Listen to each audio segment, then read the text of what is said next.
करना है इस केस में, तो देखो यहाँ 5 की पावर 1 है, यहाँ भी 5 की पावर 2, 3 और 4 और फिर 5 की पावर 5 है आपके पास में। एक काम करते हैं ना, 5 की पावर 1 यहाँ कॉमन ले लेते हैं, ठीक है। तो यहाँ कॉमन लिया तो 1 आया, प्लस यहाँ से भी आपके पास में 1 बचेगा तो प्लस में 4 बच जाएगा। यहाँ 5 की पावर 1 बचेगा तो 5 इंटू 4 20 हो जाएगा, प्लस 25 इंटू 4 100 हो जाएगा। यहाँ 5 की पावर 3 125 इंटू 4 500 हो जाएगा आपके पास में। और यहाँ 5 की पावर 4 तो 625 इंटू 4 आपके पास में कितना हो जाएगा, 2500 हो जाएगा। ये कितना हो जाएगा, 2500 हो जाएगा। क्लियर है, मैंने 5 की पावर 1 यहाँ से कॉमन ले लिया। उसके बाद में यहाँ पे बचा 1, यहाँ भी 1 बचेगा तो 4 इंटू 1 4 आएगा। यहाँ 5 की पावर 1 बचेगा, बाहर आ गया 1 तो 5 इंटू 4 20 आ जाएगा। यहाँ 5 की पावर अब 2 बचेगा, 25 25 इंटू 4 100 हो गया। यहाँ 5 की पावर 3 125 इंटू 4 500 हो गया। और यहाँ 5 की पावर 4 625 इंटू 4 कितना हो गया, 2500 हो गया। अब इनको ऐड करिए, 2500 500 3000, ठीक है, 3100 20 24 3124 और 3125 3125 और मल्टीप्लाई किससे, 5 से कर दो। तो 5 से 25 10 2 12, ये 6 और 15 625 और 15 625 किसके इक्वल होता है, 5 की पावर 6 के इक्वल होता है। ये हम बहुत अच्छे से जानते हैं, ठीक है।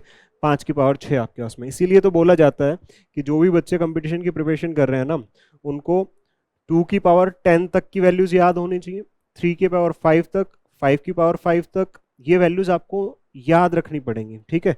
ऐसे क्वेश्चंस में बड़ी हेल्पफुल होती है, वरना आप यहाँ मल्टीप्लाई करते रह जाते, बड़ी प्रॉब्लम आती, ठीक है। ओके चलो नेक्स्ट देखो। हाँ जी, a right circular cylinder just enclose a sphere of radius 6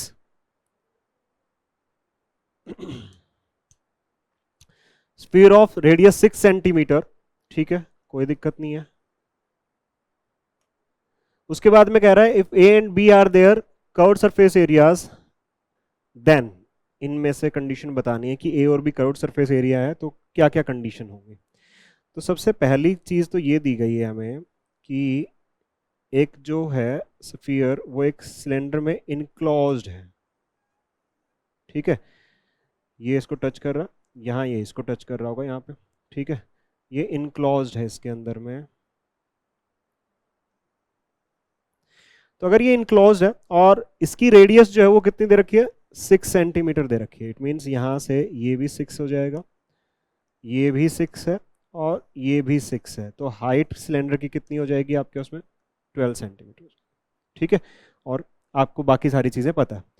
कह रहा है कि ए और बी जो हैं वो क्या है आपके पास में, कर्व्ड सरफेस एरियाज हैं, ठीक है। ए और बी आपके पास में कर्व्ड सरफेस एरिया है। तो 4 पाई आर स्क्वायर, पहले हम एक काम करते हैं ना, जो स्फीयर है उसका कर्व्ड सरफेस एरिया निकाल लेते हैं। तो यहाँ पे क्या हो जाएगा, 4 इंटू पाई आर स्क्वायर। तो रेडियस कितनी है 6, तो 36 हो जाएगा। तो ये बनेगा 144 पाई, ठीक है। A and B are their curved surface, ये मान लेते हैं कि ये ए की वैल्यू आई है। बी की वैल्यू मतलब सिलेंडर का अगर हमें कैलकुलेट करना है, तो कर्व्ड सरफेस एरिया क्या होता है, 2 पाई आर एच। तो बी की वैल्यू 2 पाई आर एच, तो 2 इंटू पाई आर आपके पास में कितना है, ठीक है, 6 है और रेडियस कितनी है आपके पास में 12, ठीक है। तो ये भी कितना बन जाएगा आपके पास में 144 पाई ही बन रहा है ये भी, ठीक है। 12 12 144 पाई बन रहा है आपके पास में। इट मीन्स यहाँ पे ए और बी दोनों इक्वल हैं, दोनों के कर्व्ड सरफेस एरिया जो है आपके पास में क्या है, सेम है। तो A is the right answer. Clear है इतना, मुझे लगता है इसमें किसी को प्रॉब्लम होगी। नेक्स्ट क्वेश्चन देखिए।